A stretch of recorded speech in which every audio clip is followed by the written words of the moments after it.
Dilansir dari kompas.com, Kerajaan Samudra Pasai merupakan kerajaan Islam pertama di Nusantara yang berdiri sekitar tahun 1267 Masehi di pesisir utara Sumatera, tepatnya di wilayah Aceh. Lokasinya terletak pada Lok Seumawe. Kerajaan ini berperan penting dalam jalur perdagangan internasional melalui Selat Malakanya dan juga sebagai pintu masuk Islam ke Nusantara. Pendiri kerajaan ini adalah Sultan Malik Al-Saleh yang sebelumnya bernama Miurah Silu. Ia berhasil mengislamkan wilayahnya dan menjadikan Pasai sebagai pusat kekuasaan Islam. Keberhasilannya meliputi 1. Mendirikan kerajaan Islam pertama. 2. Menjadikan Pasai sebagai pusat perdagangan dan dakwah. 3. Dikenal oleh dunia luar melalui catatan oleh Marco Polo. Samudra Pasai mencapai kejayaan karena letaknya strategis di jalur perdagangan internasional. Banyak pedagang mulai dari Aceh, Persia, dan India singgah di sini. Pelabuhan yang ramai akibatnya jadi hubungan perdagangan interaktif dan pusat penyebaran Islam menjadi ciri khas dari kerajaan ini. Sistem pemerintahan berbentuk kesultanan dengan raja yang bergelar sultan menunjukkan pengaruh Islam yang sangat kuat dalam sistem politiknya. Peninggalannya antara lain 1. Batu nisan Sultan Malik Al-Saleh. 2. Mata uang emas atau dikenal sebagai dirham Pasai. 3. Hikayat Raja-Raja Pasai. Ekonomi Samudra Pasai bertumpu pada perdagangan internasional, terutama karena lokasinya di jalur Selat Malaka. Hal-hal tersebut membuat Samudra Pasai terkenal dalam 1. Perdagangan rempah. 2. Aktivitas pelabuhan. Dan 3. Interaksi global.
Keruntuhan Samudra Pasai bukan disebabkan oleh satu faktor tunggal, melainkan kombinasi tekanan eksternal dan kelemahan internal yang terjadi secara bertahap hingga akhirnya kekuasaan Pasai digantikan oleh kekuatan baru di kawasan tersebut.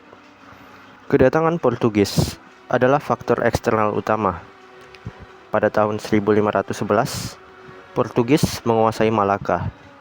Setelah itu, mereka mulai mengincar pusat perdagangan lain, termasuk Pasai.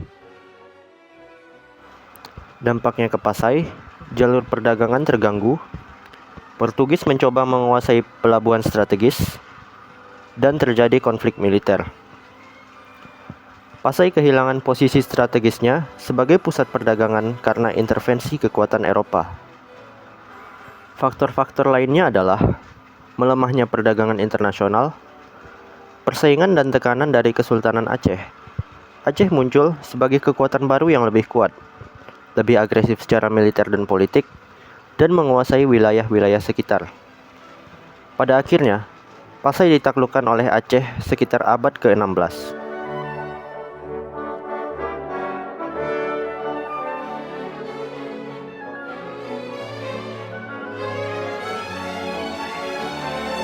Lalu, ada faktor internal yang sering dilupakan. Pertama, kepemimpinan melemah setelah raja-raja awal. Selanjutnya, ketergantungan tinggi pada perdagangan. Dan yang terakhir, kurang adaptif terhadap perubahan geopolitik. Kerajaan yang selalu bergantung pada satu sektor, yaitu perdagangan, akan rentan ketika sistem itu terganggu. Keruntuhan Samudra Pasai menunjukkan bahwa kekuatan ekonomi berbasis perdagangan sangat rentan terhadap perubahan geopolitik global. Ketika jalur perdagangan dikuasai oleh kekuatan asing seperti Portugis, dan muncul pesaing regional seperti Aceh, Pasai tidak mampu mempertahankan stabilitasnya.